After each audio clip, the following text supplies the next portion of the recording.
So, well, let's move on then. Apollo Hospitals, well, they reported a better than expected earnings, margins, revenue growth, everything looked much better.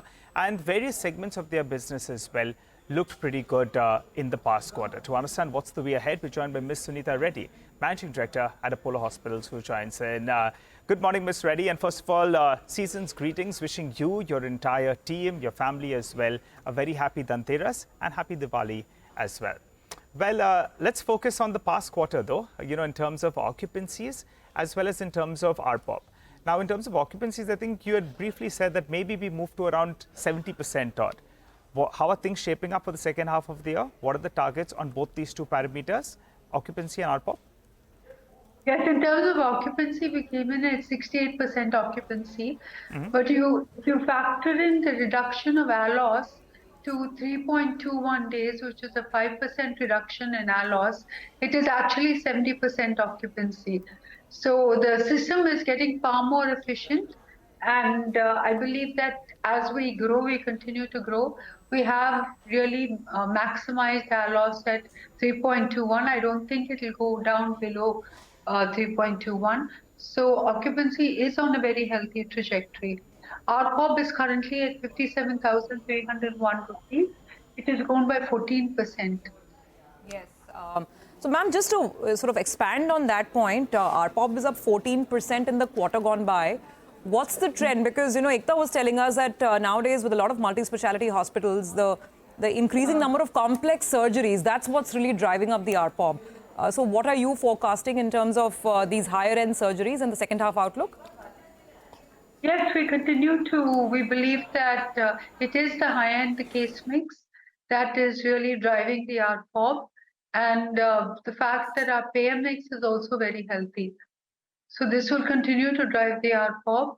But I think, 14% is a very good growth. Ma'am, hi, good morning. Season's greetings to you. Losses in the Apollo 24/7 business in the quarter, I mean, could you tell us what they have been? Because operating costs have been flat on a sequential basis. And what's the guidance there?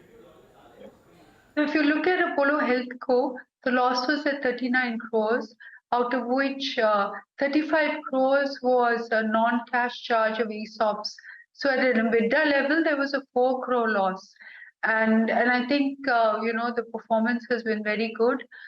Apollo Health Co. registered a revenue of 1,950 crores, which represents a 17% growth. And if you look at 24/7, very good growth there.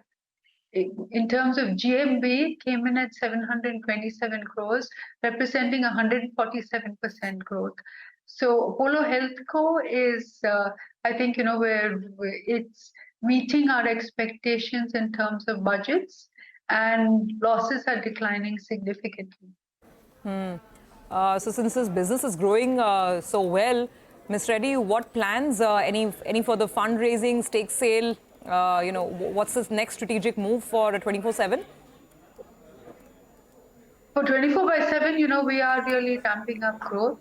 And we now have 29 million registered users with almost 48,900 deliveries a day. So definitely a ramp up, scale up of 24/7. And in the pharmacy space, we added over 1,000 pharmacies last year and 90 this quarter. So both the offline and the online are growing very well.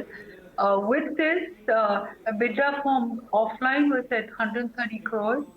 So we believe that the growth in cash flows is significant enough to fund 24/7 for this year. So the stake sale, I mean, are you still in conversation? And, where are those discussions at this point in time for Apollo 24/7?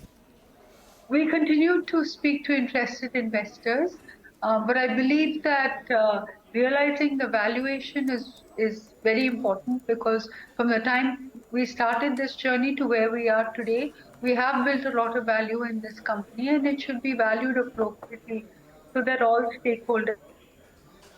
All right, Ms. Reddy, the GMV in the first half of the year is around 1,400 crores, or I think you're given a guidance of 2,900 to 3,000 crores. You're on target? On target. Okay, all right. Okay. Oh, you'll exceed it. By how much? Hopefully. I think this quarter was very good. So should we revise that number up, say, to around 3,200 or something on those lines? Make forward-looking statements. Okay, all right. What about the diagnostic business then? What are the plans out there? How do you see this business scaling up? If you could give us a couple of numbers. So the diagnostics did very well. They're on track to deliver 500 crores of revenue. Most importantly, they are EBITDA positive. Currently, they're at a 9.8% margin, and the margin will now expand since they have set up their own clinical labs. They are planning a network growth. They have over 200 centers. So with this, you will see 500 crores of revenue coming just from the diagnostics. Okay. Ms. Reddy, you acquired a hospital in Pune. I believe you paid around, I'm not sure actually what the cost dynamics were. The number of beds, I believe, was around 250. So could you throw some more light on this? What are valuations looking like in the market when you go out to acquire through the inorganic route? And is that something that you look at more aggressively in the second half as you get to your targeted bed addition number? Yes, we are looking at this very aggressively. We are adding 1,100 beds in 25-26. We will open, 1,100 beds. Part of this will be Pune.